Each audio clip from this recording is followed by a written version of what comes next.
জয় সবাইকে। তো আজকে পিয়াই শাকের চকলি বানাবো। তো এই যে আলো চালকে টলে নিয়ে আর কচকচা করে ধুইয়া লিলি, আর এটা এবারে ঝাঁঝরিটা একটা কাপড় বিছা নিয়েছি, সুতির কাপড়, আর ওইটা ছেঁকে ছেঁকে উঠাই রাখে লিছি। তাহলে জলটা ঝরবে ভালো। তো কম বিদ্যে দিয়েছি, তার জন্য ডিজিটাল ঢাকিয়ে কুটে লিছি। তো ঢাকি কুটা গুঁড়ির পিঠার সুয়াদে আলাদা। তো কম ভিজানছিলি, তার জন্য এটাই করে লিলি, নাহলে কাঁড়ি আলোটকে ফুনাই যেত। তো এই যে আমার সকল্লা হয়ে গেল, চাইলেও লিলি। এই যে দেখো হরহরাই পড়ছে একদম চালনে গুড়ি গুটি ওই ঘরে আস্তে আস্তে রিমি এদিকে চারে ধর পিয়াই শাকে ছড়া নিয়ে রাখে, চার হয়তো বলছি তখন ই করে হাসে দিচ্ছে।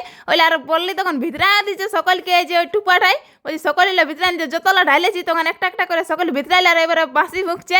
ওর কীর্তি শেষই নেই মানে। তো রিমির ভেলকি দেখে দেখে আমিও এদিকে সকল শাকগুলাকে গুছাই নিয়েছি, আর এবারে ছোট ছোট করে কুচি কুচি করে কাটি নিব। যত ছোট ছোট কাটবে তত কিন্তু ভালো হবে। তো এই যে আমি যতটা সম্ভব ছোট ছোট করে কাটে নিলি। তো সকল পিয়াই শাক আমার কাটা হয়ে গেল, আর এই যে এক গামলা গুঁড়ি রাখা আছে এদিকে। এবার পিয়াই শাকলা গামলা ঢালে নিয়ে একটু জল দিয়ে, আর এবার ছাঁকে ছাঁকে উঠাই থালটাই সকলকে রাখে লিছি। সব পিয়াই শাকলাকে জলটা ছটকা ছটকা উঠাই রাখে নিলি, আর এবার আদা রসুনটুকু বাটি লিব। তো এই যে আদা রসুন পেঁয়াজ আর শুকা লঙ্কা নিয়ে নিলি, আর এবার একটু এলে হড় ঘষ করে বাটিয়ে নিলি। তো আদা রসুন বাটা আমার হয়ে গেল। এই যে এটাকে উঠাই রাখে লিছি, আর এবার একটু মশলাকেও বাটিয়ে লিছি। তো মশলা বাটা হয়ে গেল, এটাকে রাখে নিয়ে এই যে গামলাটা গুঁড়িকে উঠাই উঠাই ওইটা নিয়ে লিছি। কাটে রাখা পেঁয়াজ শাককে এই যে গুঁড়িয়ে নিয়ে নিলি, আর মশলাকে ঢালে দিলি। এবার এটাকে ভালো করে মেশান লিছি আগে, তারপরে বলকিছি ওইদিকে কোনায় জল এই যে টুকু টুকু করে নিয়ে নিয়ে আর সানছি।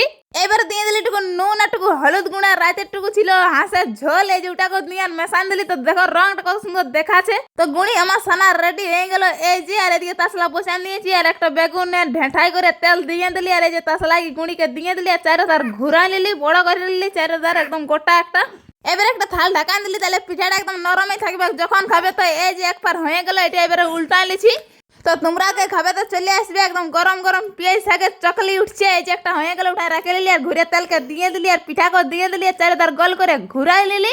তো পিয়াই শাকের চকলি কিন্তু দারুণ স্বাদ। আরো যদি ঢাকি কুটা হয় তাহলে তো বলতে হবে না। তো তোমরা কে কে পিয়াই শাকের চকলি খেয়েছো একটু কমেন্ট করে জানান দিবে। আর যদি কেউ কেউ নাই খেয়েছো তো এইভাবে বনাই খাইয়ে নিবে। তো এই যে নুনু দাদি গরমা গরম দুটা নিয়ে নিল, হাতে বোনা চলছে আর খাওয়া চলছে। এদিকে নুনু বাবা বসে গেছে, উরু উরু ভাব উঠছে, আর মুয়ে গস গস সামাছে। আর এই যে এদিকে নুনু দিদে আছে, তো আমি কেন বাকি থাকি হামও নিয়ে নিয়েছি, আর গস গস খাওয়াই কাজ চায়ের সঙ্গে নয় এমনি মানে